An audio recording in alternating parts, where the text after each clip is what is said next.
Wow. Good afternoon, everybody. God bless you so much. This is my name is Ayo Akerele, and I'm here again today on the 22nd edition of our value system change agenda, and the strategic goal of this series is to inspire millions of Africans and to let us see the reason and the need for us to develop new value systems. Like I have said many times over, the difference between the black man and the white man is not in their color. The difference between us is the way we think. The difference between the white man and the black man is in mindset. Color is no longer a source of competitive advantage in this day and time.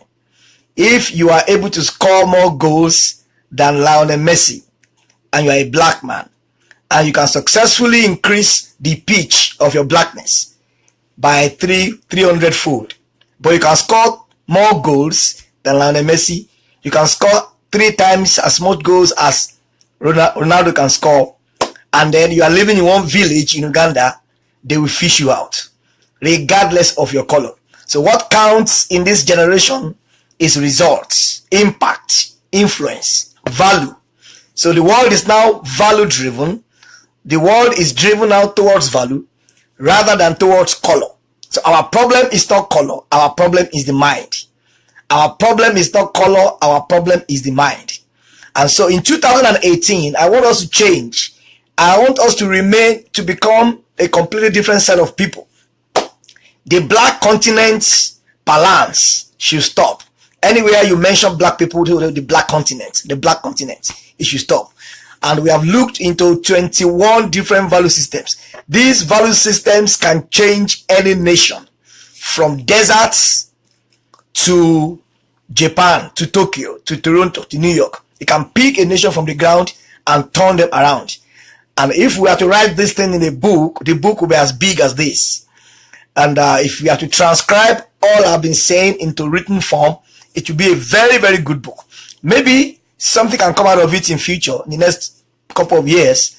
I've got other writing projects ongoing, and so maybe I will take that and transcribe it and edit it and look for a publisher, and then we'll make it chapter by chapter. It's going to be a good book, maybe. I mean, value system, value system, but it's a lot of hard work. Writing a book is very difficult. It's very difficult. I mean, my family pays a lot of very, very, very heavy prices, because when you're writing books, you shut yourself up in your room, the office, and hours and hours doing research, and so it's quite a lot of work.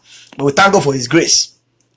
But today we have a very, very, very, very debatable, contentious subject to look into: the value system of placing people above properties. Placing people above properties. Wow. That is a major problem confronting the African continent, all across the length and breadth of Africa. And once again, I am going to use Nigeria as a case study. It's always good to use the largest country in the world as a case study. The country reputed to be the giant of Africa, the country that occupies number 6 position or 7 in the ranking of the largest oil producer in the world. I mean, Nigeria has a lot of things. Nigeria is even regarded as the largest economy in Africa, if South Africa has not deposed Nigeria. But the two countries are always on each other's throats. I'm the biggest, I'm largest. That is irrelevant now. It is results that matter. Now, bragging about number 1 in Africa means nothing if you cannot produce number 1 results. There is nothing like I am number 1 when there is no result to substantiate your position. So America is not just the greatest country in the world because they want to be number 1 numerically. When you look at all the major indices of knowing the greatest country in the world, virtually all of the greatest industries that exist in the world today are owned by Americans. There are some that are owned by Europeans and Asians, but talk of Microsoft is American owned. Talk of Dell, American owned. General Motors, American owned. Ford, American owned. Dell, American owned. And dozens and Walmart, the largest retail store in the world, American owned. So it's not just, America is not just the biggest country because they have mouth.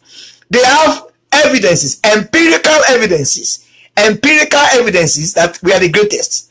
So when you talk of military, Russia is strong, almost at par with the US, but everybody knows that the US is stronger than Russia, because military strength is not just determined by equipment and weapons, it's determined by funding, by the amount of money a country can deploy in the time of war. So America can be fighting 100 wars at the same time, and they are pumping money into it at the same level, billions of dollars, because Microsoft alone is big enough to sponsor many wars at the same time.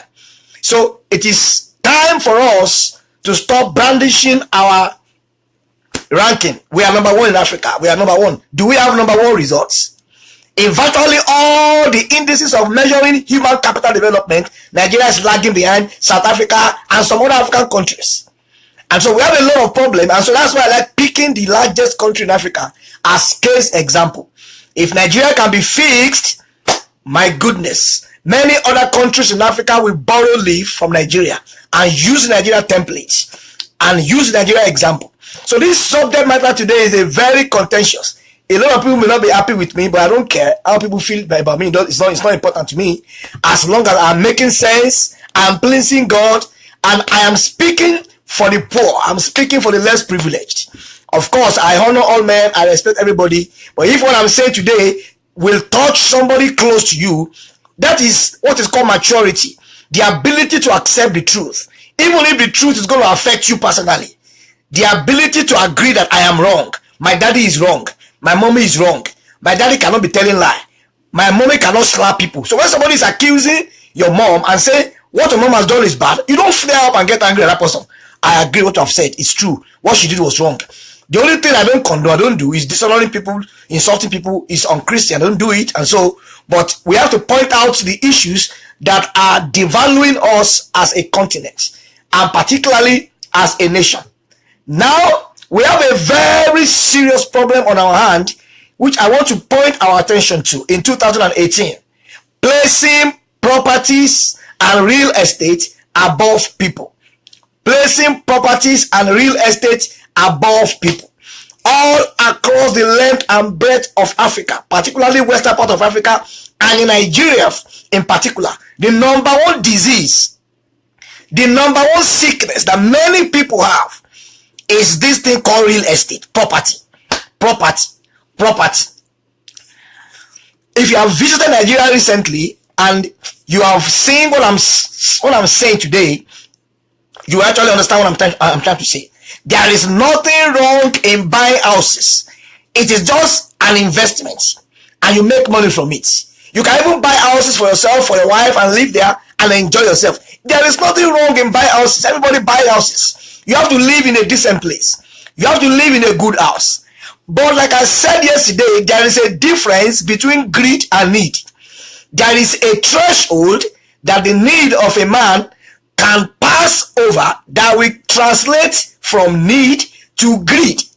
Virtually in all the cases of corruption, in all the cases of financial malpractices that have been leveled against politicians in Africa and in Nigeria, have been traced to investment in real estate. It is not a secret. Go online. Everybody that steals money, the next thing they do is go and buy properties. The next thing they do is go to Dubai, go to New York. We have a lot of cases. The former Nigerian Minister of Petroleum has been accused of taking money unlawfully. I'm not a judge. I'm not judging her. But where am I going? Where is this money hiding? This money has been pumped into real estate and properties. Everybody that has stolen money, the next thing that comes to their mind is, let me buy houses. Let me buy houses. Logically speaking, there is nothing wrong in doing that. You have money you have made genuinely, you have made that money legally, invest in anything you like, property, shares, whatever you like, bonds, it's your money. But when you have stolen money, stealing on its own is bad and terrible. I am not justifying stealing by any means possible. And now the money is taken out of the country and used to acquire exotic, sophisticated properties abroad, then it becomes another worse disease and worse problem. Stealing has no two names. Stealing is stealing. Stealing is wrong. But now let me say something now. There are two categories of people here. There are those that have not even stolen money. It's their money. Legitimately, they have made it.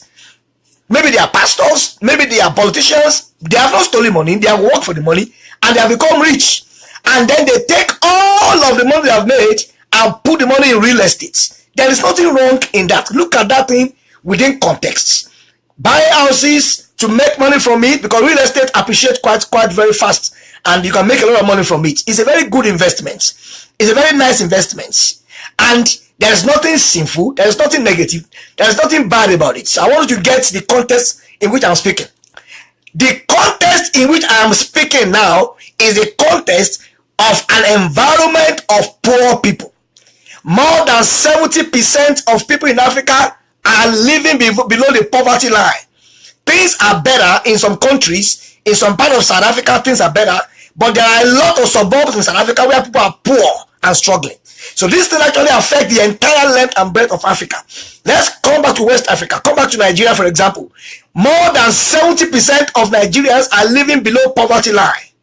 More than 70% of Nigerians are living below $1.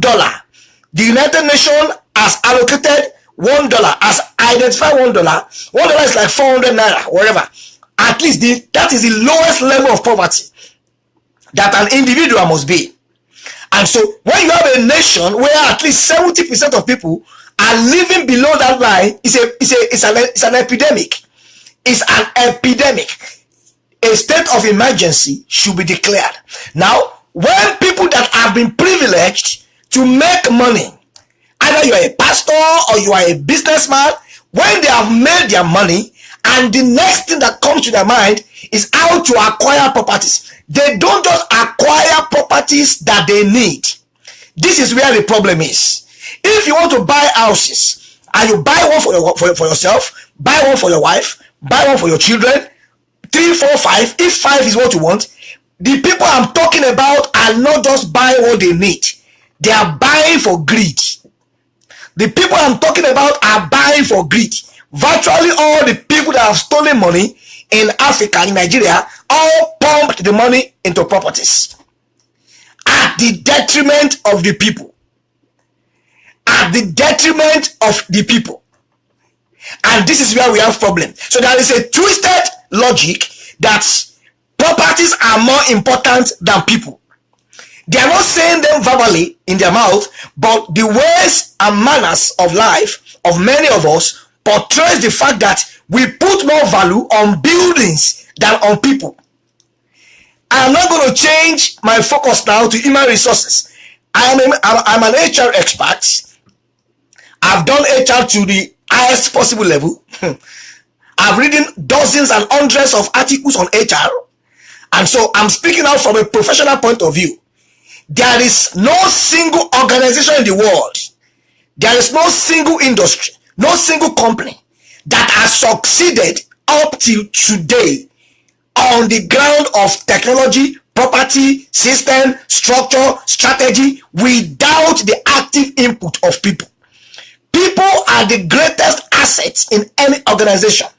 Human beings, human capital are the greatest assets, the most important assets. All the strategies that footballers use, the coaching skills, coaching rooms, dressing rooms, everything put together cannot compare with one player on the field. Put everything together but have bad players, poor footballers on the field, the club will still fail. So human capital development is the most important development in any nation. Developing people and empowering them is the most important in any nation. Microsoft, Dell, Walmart, Virgin Atlantic, every one of them has programs for their employees. They have all kind of bonuses, all kind of stock options, salary increase, vacation period, all kind of things that they do for them. Now, I work as a consultant for a company, a mortgage company, and inside their company, inside the bank, they put in a sporting facility there. Table tennis, all kind of games. During break time, employees will go for 1 hour break and they will play table tennis. When you go there for the first time, you will be mad. What kind of a company is this? Employees will be playing, they will remove their shirts. You will not know that it's a company. And they do it for 1 hour and they return back. What are they doing? They are investing in human capital development. They are doing things that others have not done. They just want the employees to feel at home. Now, there is a study that we conducted. Any environment, any company, any organization that makes the place of work to be equal to the home of the employee, the company's profit will shoot up. If you can successfully make your place of work, if the place where you are working is made to be like your house, you will put in all your effort to make that company to grow. So they did an experiment with a company. That company is called SAS in the US, an IT firm. You know what SAS did? SAS created nursery schools inside the employment environment. They have a large plant, large company, so they have different blocks of flats. They put gym there, they put nursery schools there, they put some primary schools there, they put hotel there, and they replicated, they did something like bringing the home of the employees to the place of work. So when employees come to work, they take their children to the nursery school behind the company. When they are on break, they check into the hotel room. And so within a year, the profit of SAS went high. It became the most profitable company in America.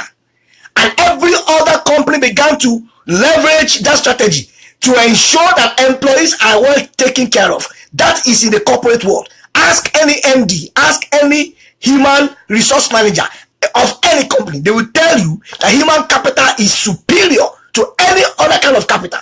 There are other types of capital that are very good as well. But people are the drivers of strategy. People are the users of computers. People are the users of systems. Any society that diminishes the role of people, any society that diminishes the quality of people, they don't train them, they don't empower them, can never prosper. That is the sad commentary and narrative of countries like Nigeria. Nigeria today has at least 75 million illiterates. As at today, maybe the number has increased. A very fair estimate. 75 million illiterates. Even among the literates, there are a lot of uneducated literates who have gone to school but they know nothing. They know nothing. So the bulk of the resources in the hand of the government and private individuals, church owners, entrepreneurs, business owners, the bulk of it is going into acquisition of real estate, property, real estate, property, real estate, property. There is a proverb in my culture from where I came. That proverb says, the children that you have refused to build will one day come back to sell the house you have built. The children you have refused to build, they will one day come back to sell the house you have built. The problem we have in our hand is very serious. There is nothing wrong in buying properties. There is nothing wrong in acquiring real estate. It is another form of investment. There is nothing sinful about it. But there is a difference between need and greed. The disease that has affected many people in Africa, particularly in Nigeria, is greed, not need. Many of them have nice houses. Many of our politicians have good houses, nice mansions. Maybe they have one again for their wife, maybe one for their children. They have left that realm. They have graduated to the realm of greed. They stash money into different parts of the world, acquiring properties that they don't need, and they lock down those properties. You know where the foolishness is? Anytime you buy property in any part of the world, you pay property tax. You pay all kind of bills. In the UK, you pay council tax. You pay all those tax. You live in that house, you don't live in that house, is irrelevant. So what they are doing is this: when you make money or you have money and you buy properties and you scatter them around and across the globe, you are paying property, you are paying taxes to the government of those nations and helping them to service their economy. You are helping them to grow their own economy while your own economy and your people in your own country are suffering. And you think you are wise. Fine, the price of that house is appreciating, but you are paying the due. You are paying your due to the country. I have no issue against people buying properties all over the world. My primary concern today is this: if you are living in a country that has at least 70% poor people, it is charitable for you and I to place human capital development, people development, above property acquisition. It is proper. That That is wisdom. If you are a parent and all you do with your money is to buy properties, and you refuse to train your children, you are digging your own grave.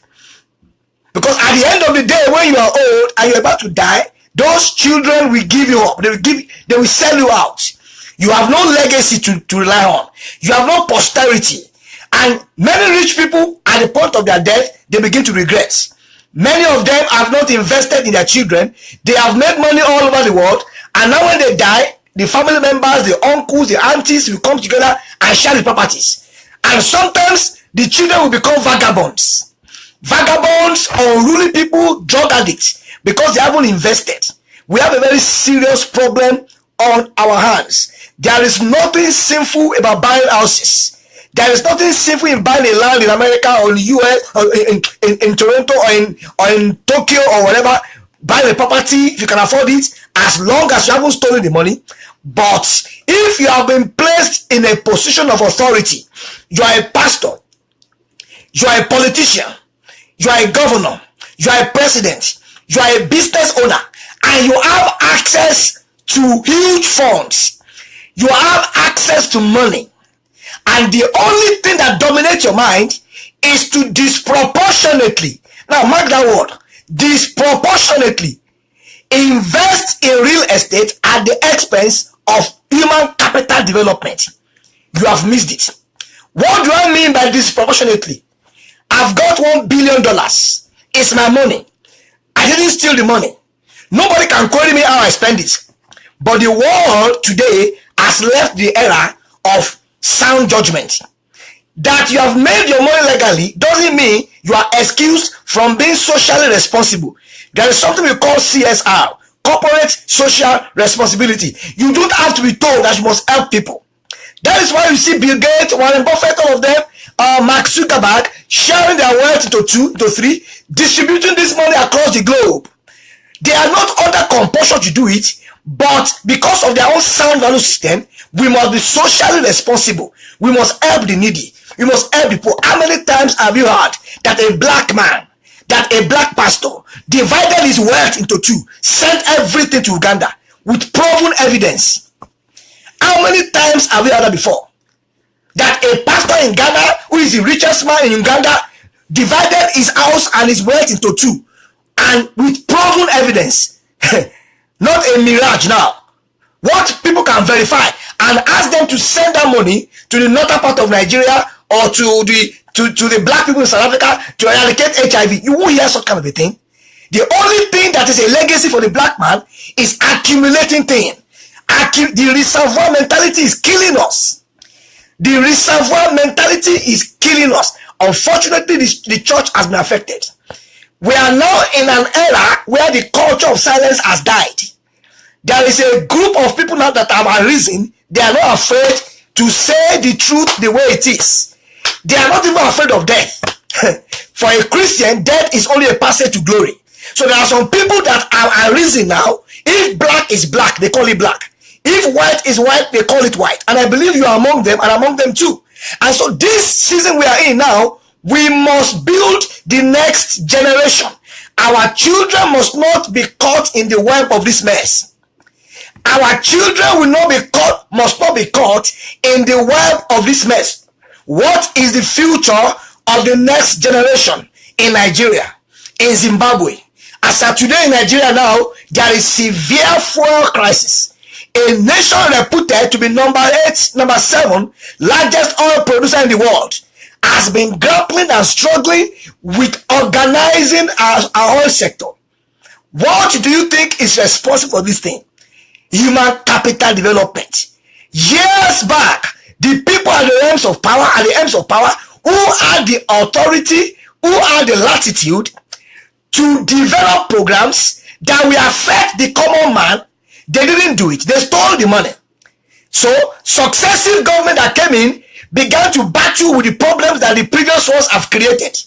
So they have to pay salaries of workers, they have to sponsor other projects, and so the price of oil dropped, and they were combating with many monsters. Now, as they are combating with the monsters, crime rate increased, kidnapping increased, ritualism started, terrorism started. So multiple monsters began to confront the present day government. The government in power 20 years ago didn't face such challenges. That is the power of that is the problem in not doing things at the right time. There is always a right time to take a right decision. If you miss that time, it may be more difficult to correct the errors of the past in the future. In the 1990s, Nigeria had no problem with kidnapping and all those problems. God gave that country a huge opportunity to make billions, but the irresponsible leaders that were in power at that time, they stole all the money. Now the problem piled up. The other government came in power, took over the government. They had to combat those problems. People also stole money, and then it began to multiply until we get to where we are today now. So the focus of everybody is any money my hand can grab, let me buy property. Human beings are not important in any nation in the world. I have studied and worked in Africa. I have studied and worked in Europe. I have studied and worked in North America with small company, with multinational company so I have had a lot of friends. I have seen a lot of things. The number one priority of the US government is human capital development. The number one priority of Canadian government, human capital development. Our people first. They must be happy. They must be living well. They must not kill to get fuel. I have never killed one day in my life since I left Africa to buy gas in my car. It has not happened one day. It has not happened one day that I killed. That there was a fresh scarcity. Not one time. And I am not enjoying that benefit because I have a special relationship with the governor. No, everybody, we are all average people. An average man on the road enjoys the same benefit the prime minister enjoys. There is no discrimination of any kind. That is what makes countries to grow. So when we have leaders who have no priority for people, we will continue to see what we are seeing today. Human capital development. In England, it is their people. In Australia, all across Europe, it is a people-oriented society. People-oriented society. And the question I keep asking myself is this: where did we go wrong? The problem of human capital is so serious in Africa and in Nigeria in particular that workers are owed salary for several months. Workers are owed salaries for several months. Pensioners are owed salaries for several months. You will see old men queuing up. My dad is 81. You'll be 81. I can't imagine my daddy queuing up in the sun after working for 50 years. He has been working and contributing. He retired about 3-4 years ago. So he worked close to 50 years. Now imagine me watching the TV and seeing my dad, biological dad, queuing up to collect 10,000 naira as pension. And the man is collapsing. How will I feel as a son of a man, except if I'm a bastard? Except if I am a bastard, will I be happy seeing my daddy queuing up in the sun? That is not the situation of many other people. Thousands of so many other men, old men, they have queued up. Many of them have fallen down and died. We have had cases where many of them fell down and died. No compensation to the family, no treatment, no announcement, no visiting from the government. There is virtually no consideration for human capital for people.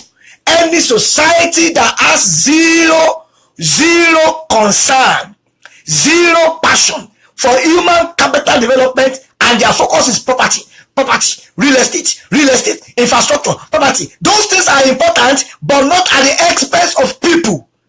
People are the most important resource in any society.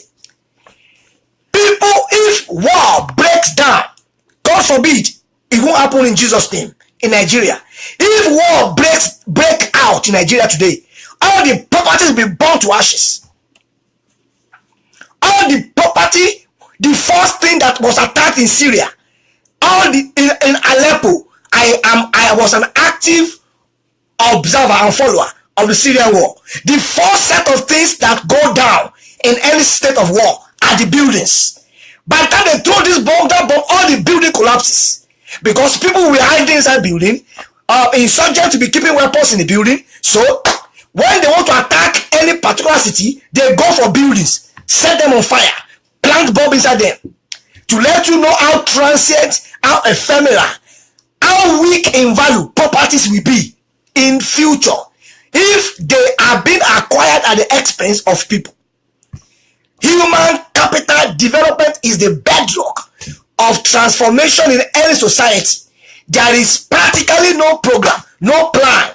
Absolutely. Most of these things are just discussed theoretically. The government of Ghana, Nigeria, they have developed something. They just read all these things in the House of Senate, whatever, and nothing is done. And even if they will do anything at all, they handpick people that are privileged, that are close to big people, and give them those people. More than 90% of the population do not know anybody in power. So they will suffer for it. That is the problem that we are facing in Africa.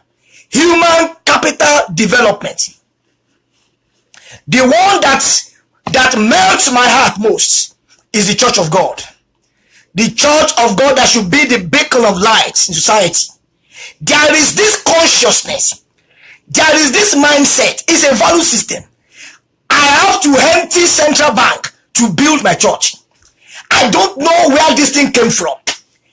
There is nothing wrong in building high quality, beautiful church property if that's what you want. I'm not condemning it.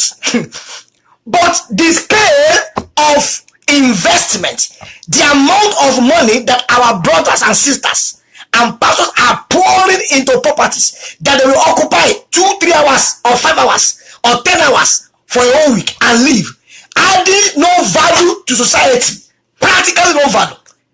The amount of billions that go into them, you'll be amazed if I begin to tell you figures. The amount of billions.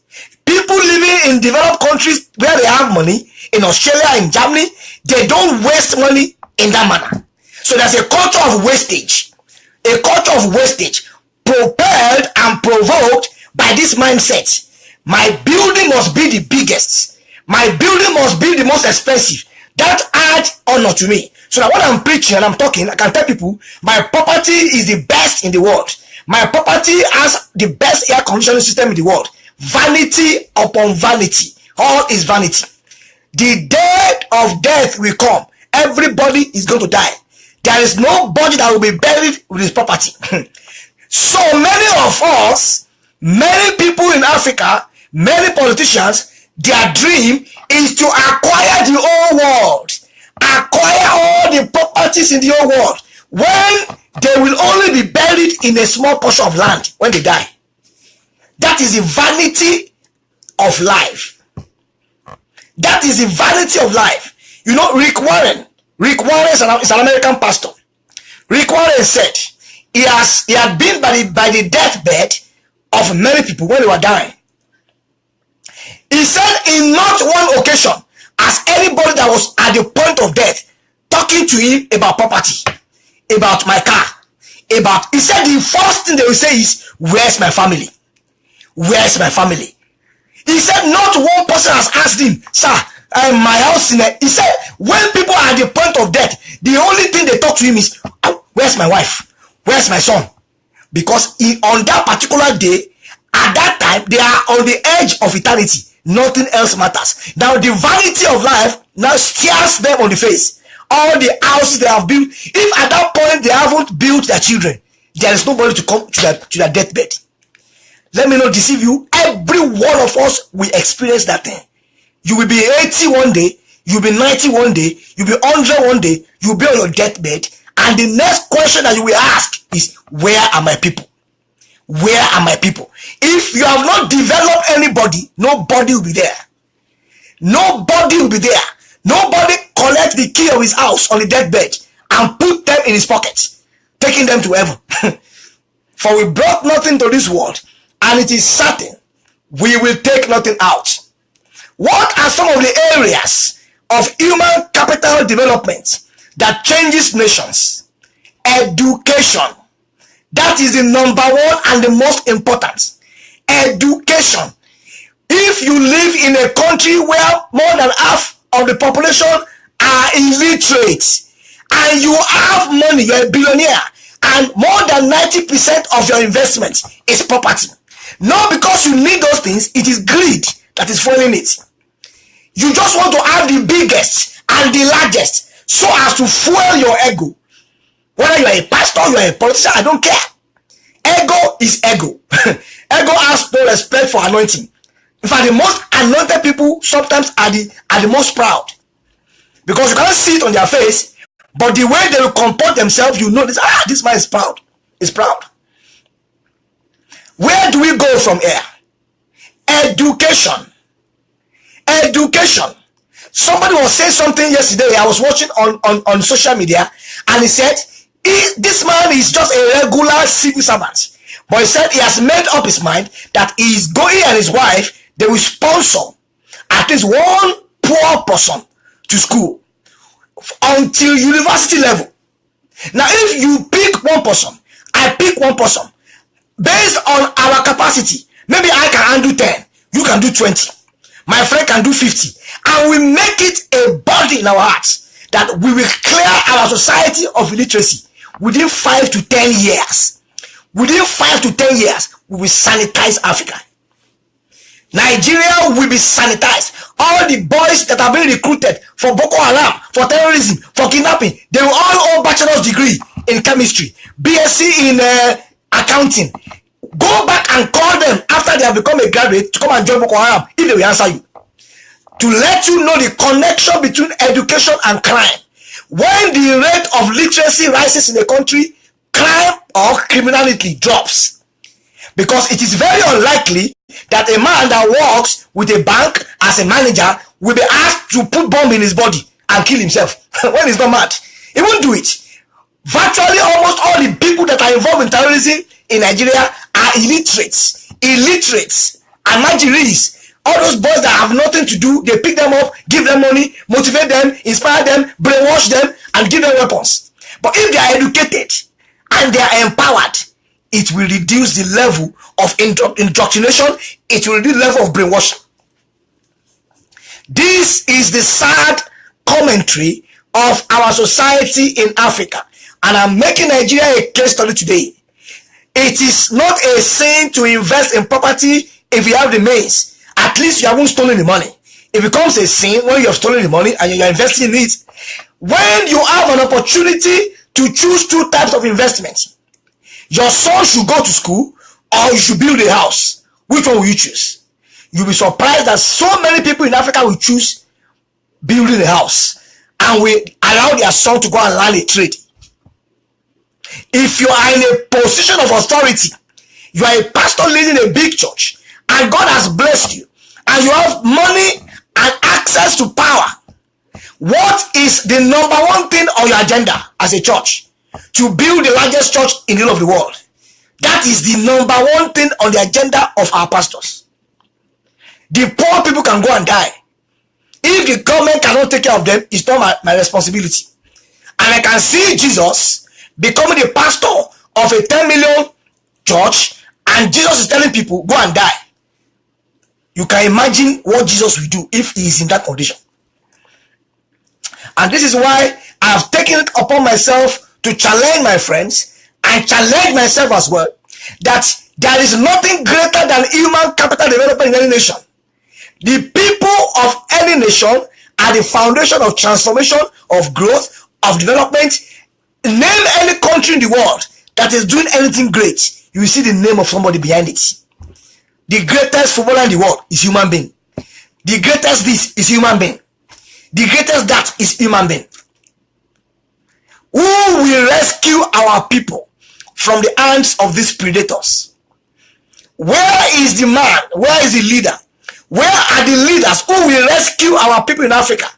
Who will rescue Nigerians from the hand of these predators? Whose primary agenda is to continue to accumulate, acquire the reservoir mentality. Who is going to kill it? Until that monster is killed, the monster called reservoir, until it is killed, we'll just be going around the cycle, round the circle. Because once people see themselves as channels, they will open up and use resources to help themselves and to help others. but we have to continue to speak out. If we keep quiet, the matter will be made worse. So my focus is to speak to the next generation. I was telling my wife this morning, I said, the older generation, as far as I'm concerned, is only by the grace of God. There is no hope. All the people in their 60s and 70s, they have already made up their mind that they will not change. All the people in their early 50s, they have made up their mind that they will never change.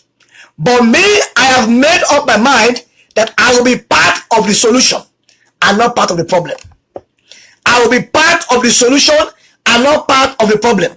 We are looking for a time and a season where the federal government of Nigeria, as a case study, will rebuild and develop programs that will empower our citizens, bring them out of illiteracy to literacy.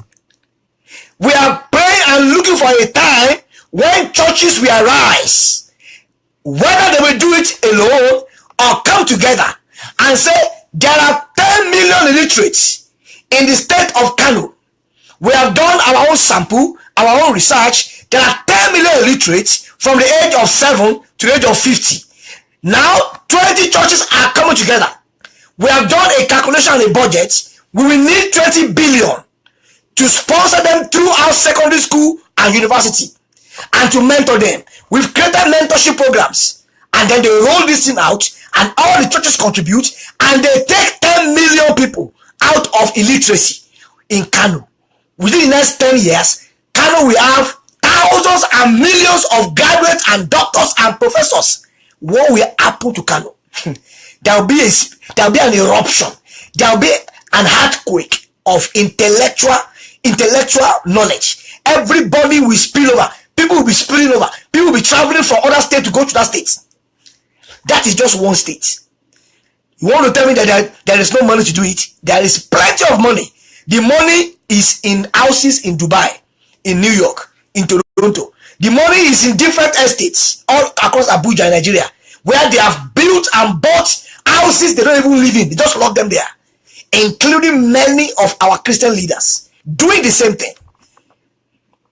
Jesus gave a word. He said, do not lay up treasures on earth.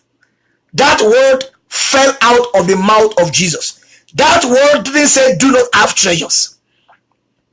That scripture didn't say do not have treasure. It said do not lay up treasure. I think it's in Matthew chapter 6 or 7. Do not lay up treasure. The key word in that scripture is lay up. It didn't say don't be rich, don't have money, don't have prosperity or be poor. No, do not lay up. It means do not be a reservoir, building up, piling up, building up, piling up. You must be a channel. If we can get this thing into our mindset as a nation, as a people, if we can get this value system ingrained in us, that the position I am now, where I have a lot of money, is a position of trust and opportunity. Yes, sir. 75 million Nigerians are illiterate. And yet somebody will say, oh, this man is doing something. Oh, don't condemn anybody. Oh, this church is something. We are doing nothing. We are doing nothing. You don't pick 100 people out of 75 million people and help them and say you have helped people. One rich person plus 6 poor people makes 7 poor people. If you want to help people, you help them well. For people who have limited resources, they do little. If you have huge resources, you do much. So I was thinking on this subject today. I said, what am I going to speak about? And this thing kept ringing. I saw the picture of people queuing up for fuel inside the sun in Lagos, Nigeria. And I shook my head like this. Say, these people have been robbed. The country that produces one of the best fuel and gas in the world, ranked as number 6 or 7 now. The people have been robbed. There is nothing called human sympathy in the heart of the government. They may say it on their lips. They may read it in newspaper, but there is nothing to back it up in terms of actions. And the new generation are coming in. Parents are giving back to children. Those guys, those small boys and girls are growing up in this loveless society. My role this afternoon is to steer and inspire us. There is nothing wrong in buying properties. There is nothing wrong in building houses. It is good to live in nice houses, live comfortably, but not doing so at the expense of developing people. You must reprioritize your goal as an individual. As a pastor, you must build your people commensurately with building property. There must not be poor people in the church while you are building 50 billion property projects. If all the people in the church have been empowered to a sufficient level, there will still be people who will be very... There are some people that even if you want to train them, they just want to be whatever. I'm not speaking of those. I'm speaking about people who are actively in need, who need to be empowered. Whether you are a pastor, or you are an imam, or traditional worshiper, or politician, regardless of your position in society, we cannot go far as a nation if we keep shifting responsibilities. It is not me who will do it. They will do it. The government makes money from oil. I should use my own hand money to go and help people. No. So it was right for Jesus to use his own hand and life to rescue you and I from hell. If Jesus had thought like the way you are, many people are thinking, everybody will go to hell. So Jesus needed to die on the cross for himself. Jesus was God already before he died. Everything Jesus did didn't benefit him anything extra. Genesis chapter 1 verse 1 says, in the beginning God created the heavens and the earth. In some verses after he said, and God said, let us make man. Who are the us? God the Father, God the Son, God the Holy Spirit. Jesus has been there. He has been there. He has been there. Yes. Before the foundation of the world, he has been there. He didn't need to die on the cross, yet he inconvenienced himself. Jesus would have said, why is it my problem to die for their sin? I didn't commit sin. I should not come and die for their sin. We need people that think like Jesus in the realms of power in Africa. And I'm bringing this teaching to a close today. I'm provoking everybody listen to me, and those that have left and those that are coming back to watch later on. You cannot progress above the quality of the people that surround you as a nation. Nigeria as a country is not made up of property, building. When you hear the word Nigeria, it means people, human beings. If the people there are poor, the country cannot progress. If the people there are backward, the country cannot progress. They will just be making money, making mouth, talking every day. Nothing will happen. If the people there have bad value system, the country cannot progress. Nobody can be greater than the quality of its relationship. When you hear America is great, it's not the building. It is the people, the Bill Gates, the Warren Buffett, the people that are there. It is people that make countries great, not the buildings and properties. This is not my 500-seater auditorium as a pastor that make my church great. It is the people in my church that make the church great. So if they are godly people, God-fearing, responsible, men of integrity, they are prospering, they are doing well, then the church is a great church. The church is not great because it has 500,000 seats with AC and with colored glasses and with diamond stones. That is not what is called greatness. In most cases, it's called greed and covetousness. Jesus was talking to the apostles in Matthew 24. He said, look at this building. There is not one stone that will be left on top of one another that will not be destroyed. The temple was built by Solomon. Bible scholars tell us that as of today, the temple of Solomon cost $60 billion. The gold and diamonds that were used to build that temple, $60 billion. If we were to value it today, the Romans invaded that temple in AD 70, burnt it to the ground. The Romans burnt a property that cost $60 billion to the ground. That is the same temple that the Israelites want to build now in Jerusalem that is causing problem between them and the Palestinians. And Jesus said, there is not one stone that will be left on top. He was given a prophecy about the invasion of the Romans in AD 70 that will come. After Jesus died in AD 70, the Romans came, fulfilled that prophecy, burned down the temple. $60 billion disappeared. That is the ephemeral nature of buildings and property. The transient nature. Human beings live forever. Buildings don't live forever. Even after human beings have died, they will still go and live forever, either in hell or in heaven.